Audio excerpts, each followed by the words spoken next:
कर गई हैं। दिल्ली से असम के कामाख्या जा रही थी ये ट्रेन। केंद्रीय मंत्री अश्विनी चौबे ने अधिकारियों से बातचीत की है और इस हादसे को लेकर जानकारी ली है। फिलहाल जो जानकारी सामने आ रही है उसके मुताबिक किसी के हताहत होने की खबर नहीं है, लेकिन रेल हादसा जिस तरीके से हुआ है उसके बाद कई सवाल भी खड़े होते हैं कि आखिर क्या वजह रही है जिसके चलते ये 6 बोगियां पटरी से उतर गई है। तस्वीरें भी हम आपको दिखा रहे हैं। देखिए, बक्सर के रघुनाथपुर स्टेशन के पास ये ट्रेन हादसे का शिकार हुई है। 6 बोगियां पटरी से उतर चुकी है। नॉर्थ ईस्ट एक्सप्रेस से बताई जा रही है जो कि हादसे का शिकार हुई है। हालांकि अभी कितना नुकसान हुआ है इसको लेकर कोई भी स्पष्ट जानकारी सामने नहीं आई है, लेकिन बताया ये जा रहा है कि केंद्रीय मंत्री अश्विनी चौबे ने अधिकारियों से बातचीत की है और फिलहाल किसी के हताहत होने की कोई खबर नहीं है।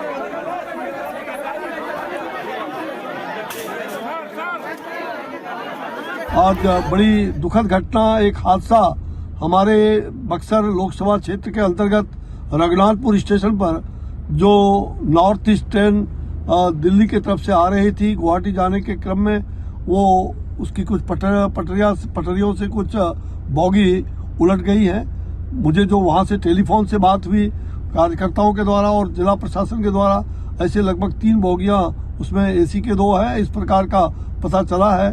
और उसके लिए लगातार मैंने रेल मंत्री जी को भी जताई इसके बारे में। साथ साथ जो एनडीआरएफ की टीम है उसके डीजी से बात हुई और समूचा पहुंचे हैं। चीफ सेक्रेटरी बिहार, हमारी डीएम, डीजी, जो सब कुछ जो हमारे रेल के जीएम है उनसे भी मेरी बात हुई, वो भी रस कर गए हैं। और सारे कार्यकर्ता, सभी सामाजिक लोगों को मैंने वहां टेलीफोन करके, सब लोग वहां इकट्ठा होकर के रेस्क्यू में लगे हुए हैं और किसी तरह से उन लोगों की जान बचाई जाए। सारे डॉक्टर्स की टीम को वहां भेज दिया गया है। और इसी खबर पर ज्यादा जानकारी के साथ सहयोगी रजनीश सिन्हा हमारे साथ फोन लाइन पे जुड़ गए। रजनीश, इस हादसे को लेकर इस वक्त क्या अपडेट आपके पास? देखिए रोमिता, ये जो घटना है रघुनाथपुर रेलवे स्टेशन आरा और बक्सर के बीच में स्टेशन है जहाँ घटना घटी है। नॉर्थ ईस्ट एक्सप्रेस बेपटरी हुई है, उसकी कुछ बोगियां। जो अभी तक खबर है, इस सेंट्रल रेलवे के अधिकारियों से जो बात हुई उनका कहना था कि इसमें किसी के हताहत होने की कुछ सूचना नहीं है, कहीं कोई जानमाल की क्षति नहीं हुई। हाँ, रेलवे क्योंकि ये पटरियां कुछ बेपटरी हुई है तो कुछ लोग घायल हुए हैं, कुछ लोगों को चोटें आई हैं। उसके लिए विशेष वाहन जो है यहाँ से भेज दिया गया है और साथ ही वहाँ जितने इंतजाम हो सकते हैं मेडिकल इमरजेंसी के वो कर दिए गए हैं। रेलवे अपने तरीके से इंतजाम कर रहा है और जिला प्रशासन ने अपने तरीके से तैयारियां कर ली है। वहाँ पर एम्बुलेंसेज भेज दिए गए हैं, साथ ही वहाँ मेडिकल टीम भी रवाना हो चुकी है रेलवे की और वहाँ पर जो लोग घायल है उनका इलाज किया जाएगा और ट्रेन को आगे कैसे भेजा जाए इस पर रेलवे अधिकारी काम कर रहे हैं। 9:32 के आसपास ये हादसा हुआ है, लेकिन राहत की बात यह है कि अभी तक किसी भी जान माल की क्षति खबर नहीं है। रोमिता, चलिए, ये इस वक्त गनीमत है कि किसी के जान माल का नुकसान नहीं हुआ है। ये बड़ी जानकारी रजनीश दे रहे हैं। रजनीश, रहिए हमारे साथ। इस वक्त इसी खबर से जुड़ा एक और अपडेट सामने आ रहा है। बक्सर रेल हादसे के लिए हेल्पलाइन नंबर जारी किए गए हैं। ये हेल्पलाइन नंबर हम आपके साथ साझा कर रहे हैं। अगर आपका कोई अपना इस ट्रेन में था और आप उसकी कोई भी जानकारी लेना चाहते हैं तो आप इन हेल्पलाइन नंबर्स पर कॉल कर सकते हैं और जानकारी ले सकते हैं। फिलहाल जो जानकारी है उसके मुताबिक कुछ लोगों को चोटें आई हैं, वो घायल हुए हैं और इसलिए वहां पर मेडिकल टीमों को रवाना कर दिया गया है। रजनीश, ये थोड़ी सी जल्दबाजी होगी, लेकिन क्या कोई भी वजह सामने आ पाई है जिसकी वजह से ये 6 बोगियां ट्रैक से नीचे उतर गई? और क्या अभी वहां पर रेस्क्यू का काम भी शुरू हो गया है, क्योंकि रात होने की वजह से चुनौतीपूर्ण रहेगा ये पूरा जो रेस्क्यू है?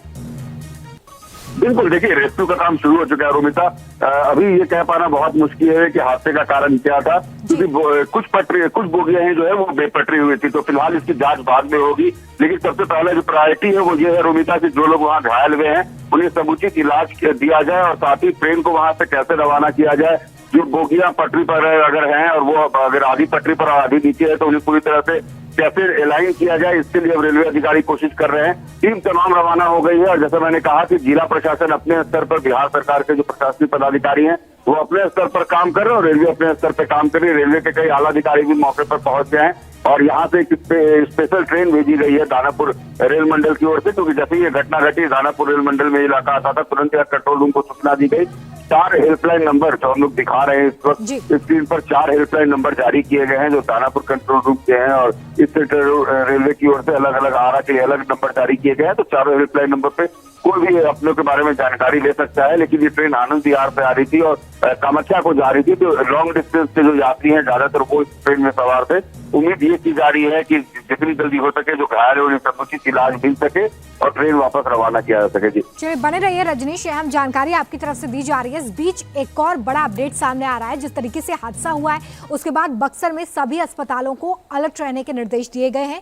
पीएमसीएच, एनएमसीएच और आईजीआईएमएस अस्पताल इस वक्त अलर्ट पर रखे गए हैं, क्योंकि जिस तरीके से मेरे सहयोगी रजनीश जानकारी दे रहे हैं वो ये बता रहे हैं कि बोगियों के ट्रैक से उतरने के बाद कुछ लोगों को वहां पर चोटें आई हैं, वो जख्मी हैं और ऐसे में जो आसपास अस्पताल हैं उन्हें इस वक्त अलर्ट पर रखा गया है ताकि ये घायल जब इस अस्पताल में पहुंचे तो उन्हें उचित और जल्द से जल्द इलाज मिल सके। बक्सर के सभी हॉस्पिटल्स को इस वक्त अलर्ट पर रहने के निर्देश दिए गए हैं। इसमें वो बड़े अस्पताल हैं जो इसके आसपास है। बड़ी जानकारी इस वक्त आपको दे रहे हैं। बता दें कि ये गाड़ी दिल्ली के आनंद विहार स्टेशन से अपने गंतव्य कामाख्या की तरफ जा रही थी, लेकिन इसी दौरान बक्सर जंक्शन से ये ट्रेन आरा के लिए रवाना हुई। रघुनाथपुर रेलवे स्टेशन के पास ये ट्रेन, जिसकी कुछ बोगियां 6 बोगियां बताई जा रही हैं जो कि ट्रैक से नीचे उतर गई हैं। और इसके बाद क्या रजनीश, अन्य ट्रेनों को भी इस रूट पर रोक दिया गया है फिलहाल? बिल्कुल, देखिए रोमिता, जो ट्रैक पे गुजरने वाली ट्रेन है उनको डाइवर्ट किया गया है, कुछ ट्रेन को रोक दिया गया है, क्योंकि जितनी जल्दी ये रिस्टोरेशन का काम होगा उसके बाद ही इस ट्रैक पर आवाजाही हो सकेगा।